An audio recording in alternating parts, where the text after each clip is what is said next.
তো হ্যালো বন্ধুরা, শুভ সকাল। তো আমি চলে এসেছি আমাদের গ্রাউন্ডে। তো এটা হচ্ছে আমাদের গ্রাউন্ড, দেখে নাও তোমরা। পুরো 300 মিটারের গ্রাউন্ড আছে। আর এই যে আমার ভাইরা সব আসছে প্র্যাকটিস করতে, এই দেখো।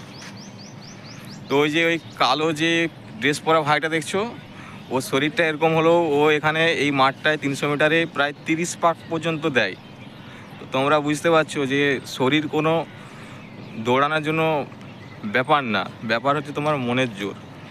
তোমার মনের মধ্যে যদি দম থাকে, তুমি যদি 80 কেজিও হও, তুমি 5 কিলোমিটার 6 কিলোমিটার আরামসে মেরে দেবে। তো এই ভাই দেখছো একটু আগে 5 কিলোমিটার করে আসছে, রোড রানিং করে এখানে এসে প্র্যাকটিস করছে। তো আজকে আমি দৌড়াইনি, কারণ আজকে আমার পাটা একটু ব্যথা। তো তোমাদেরকে এই ভাইয়ের আমি একদিন দৌড় দেখাবো। তো আমার সঙ্গে জুড়ে থাকো, তো আমার চ্যানেলটা সাবস্ক্রাইব করো, এবং আর কি বলবো, ভালো থেকো।